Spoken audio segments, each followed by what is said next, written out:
Yo, what's up mga master? Welcome back again sa aking channel. And in this video mga master, samahan nyo akong magkalikot na naman. Kasi alam nyo naman si Master Dormus, kapag nasa bahay talaga ako guys, hindi ako mapakali eh. Talagang naghahanap ako ng mga pagdidiskitahan. And today guys, meron na akong nakitang mga pagdidiskitahan sa ngayon. Itong aking mouse, kasi matagal na itong nagluloko eh. Nagluloko ang ano niya, ang left click saka right click.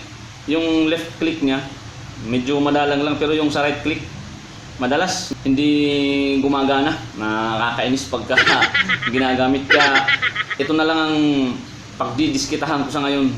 Try nating buksan at tingnan natin kung anong hiwaga ang bumabalot dito sa loob nitong mouse na to. Bakit minsan hindi gumagana. So tara guys, samahan niyo ako. Try nating buksan. Sana maging successful ang ating operasyon sa ngayon. So tara guys, samahan niyo ako. Let's go!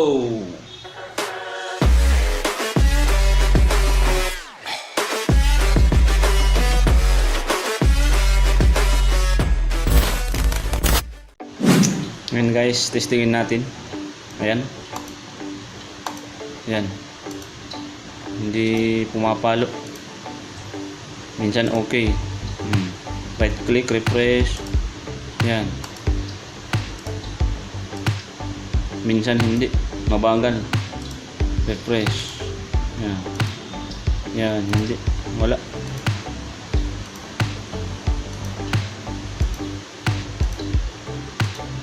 Yan guys. Minsan okay, minsan hindi. Ayan. Ayan. Kakailang click na ako. Hindi lumalabas yung window. Ayan. Ganito ang problema niyan mga master. Yan, taka, wala na, yun. Yun. Yan. Yan, ayaw. Yan. Yun, mabagal. Yan, wala na naman. Meron. Yun, okay. Yan. Sumpungin to mga master. Sasakit ang ulo nyo kapag ganito ang mouse nyo eh. Yan, wala na naman.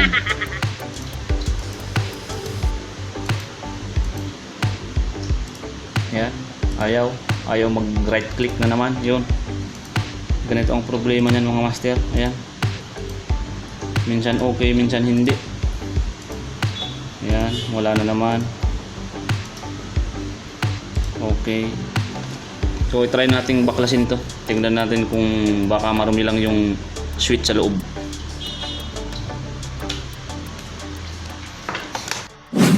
So ito na guys, buksan na natin. Yan, kung makikita nyo, merong ano dito, merong screw.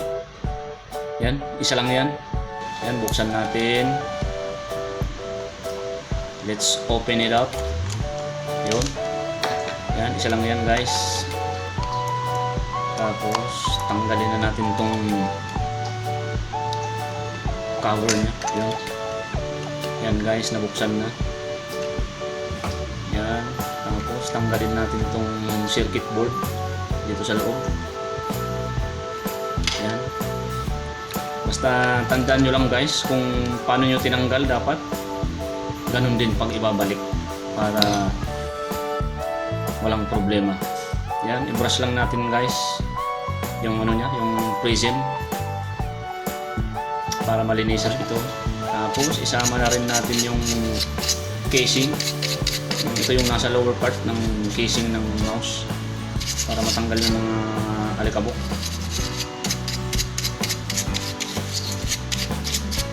Yan. Tapos pati rin yung nasa upper part ng mouse. Tapos yung ano niya, yung scroll wheel, dapat malinis yan guys kasi binabasa yan ng sensor eh. Kaya dapat malinis yan. Yan, idamay na rin natin tong circuit board. Yan, i-brush lang natin ng kaunti. Slowly but surely. Yan. Para matanggal yung mga alikabok. Bali, ito ang lilinisin natin dito guys, yung switch.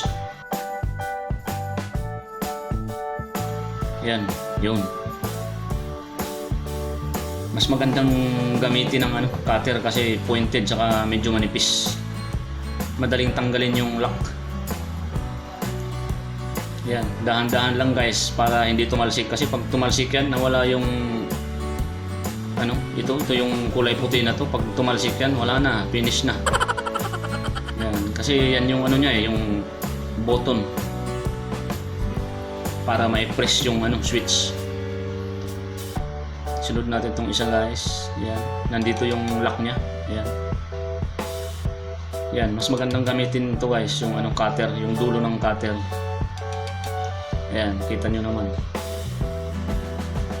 Madali siyang buksan. Ayan, basta make sure na dahan-dahan lang para hindi magtalsikan yung mga parts.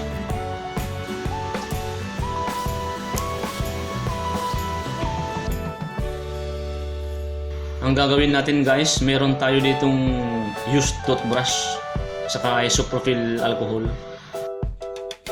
Lilinisan natin yung contact sa loob kasi baka marumi lang yan. Tatanggalin ko pa sana to para malinis natin yung nasa ilalim na yan, kaya lang baka masira. Medyo maliit kasi to guys. Try na lang nating linisan muna. Pero pwedeng tanggalin yan kaya lang baka magkandalit-silitsi pa to Linisan na lang natin gamit tong isopropyl alcohol. Ayan, lagyan lang natin tong toothbrush. Tapos, ayan, linisin na natin yung bandang ilalim, yung nasa loob, yung may contact. Malilinis naman yan So, habang tinutoothbrush natin to, guys, shout out ko lang tong mga batchmates ko na mga nagwagwapuhan at mga naggagandahan. Na sina Jay Maestrado, saka si Abisel Filio, shout out sa inyo. Tapos pati rin sina Marilet Moralde, saka si Mami Jessa May Arines. Shout out sa inyo guys. Ingat kayo dyan, mga frontliners to, mga nasa ibang bansa sila. Ingat kayo dyan guys, miss ko na kayo, tagal na tayong hindi nagkikita-kita. Tapos shout out din sa aking kumari na si Architect Allen Bilyen. Tapos shout out din kay Architect Elmer Saison. Bali, meron tong YouTube channel guys. Ayan, nakikita nyo sa screen. Yan yung YouTube channel niya. Paki-subscribe na lang. Yan. Tapos na nating malinisan. Bali, punasan lang natin guys para matuyo. Yan. I hope this will work guys. Sana maging successful ang ating operasyon sa ngayon.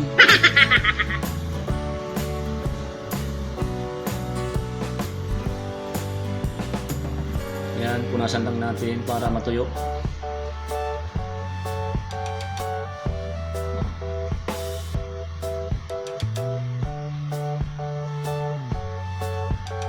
Ayan, sa tingin ko tuyo na to.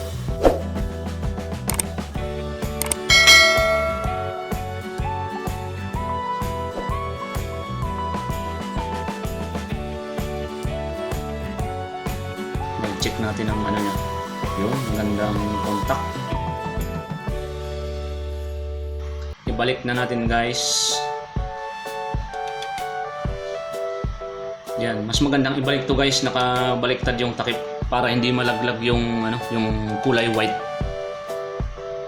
Mas madali siyang ibalik. Ayan. Yun. Pasok na pasok.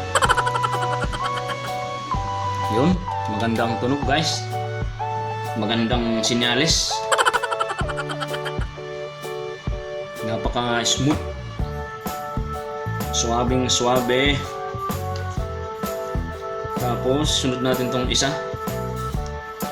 Ayan, gamit tayo ng tweezer guys kasi napakaliit. Hindi pwede dito ang mga pasmado, mga retsam.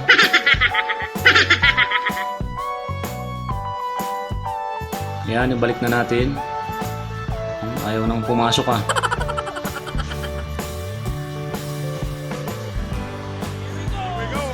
Yun. Pasok na pasok.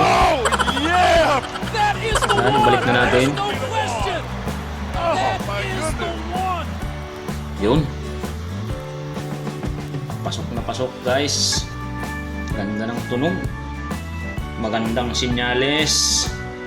Yun, ibalik na natin mga retsam. Yun, unahin natin yung prism. Tapos yung circuit board nya. Yan. Ganyan to, kung hindi ako nagkakamali. Basta madali lang yan. Kung saan nyo tinanggal, doon nyo rin ibalik para walang problema. Tapos itong ano nya, power sa taas. Yan. Pasok lang natin na ganyan. Tapos yun, lumagatak na. Isa lang ang ibig sabihin yan. Pasok na pasok guys. Yun, perfect na perfect. Perfectly fit mga retsam. Balik na natin ang screw. Tapos sikipan. Yung tamang sikip lang guys. Huwag masyadong masikip, baka ma-lost thread. Yun. Yan, ready na mga retsam. Ibalik na natin tong mousepad. Now it's the moment of truth. Yan, so here we go again guys. Kabit na natin.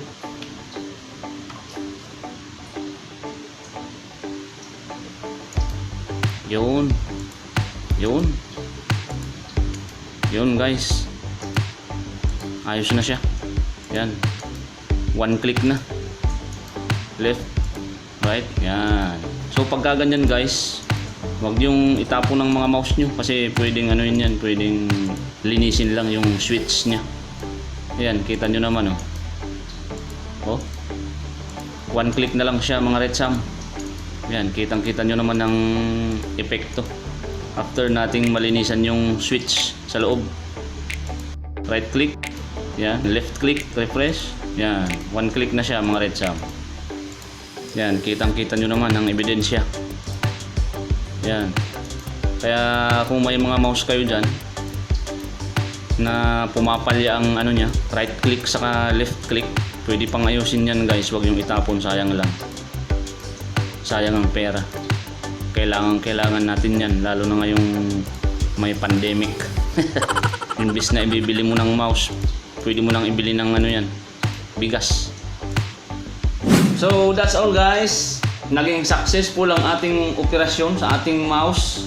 Kaya guys, kung meron kayong mga ano diyan, mga mouse na may problema lang sa right click saka left click, hindi gumagana or nagloloko, minsan okay, minsan hindi, buksan nyo mga retsam. Hindi nyo kailangan maging napaka tindi sa electronics or something na ano, pwede nyo gawing ano yan, DIY lang. Just do it yourself. Just believe in yourself and do it yourself. Kita nyo naman mga retsam, mga simpleng tools lang ang kailangan. Brush lang, screwdriver, cutter, tweezer, gamit na toothbrush, isopropyl alcohol. Then, okay na mga retsam ang problema natin sa ating mouse na nagloloko. So sana meron kayong natutunan kay Master Dorbus sa video na to kahit pa paano. So for more videos mga retsam, don't forget to subscribe my YouTube channel. So hanggang dito na lang muna guys. See you again next time. Bye. Peace out.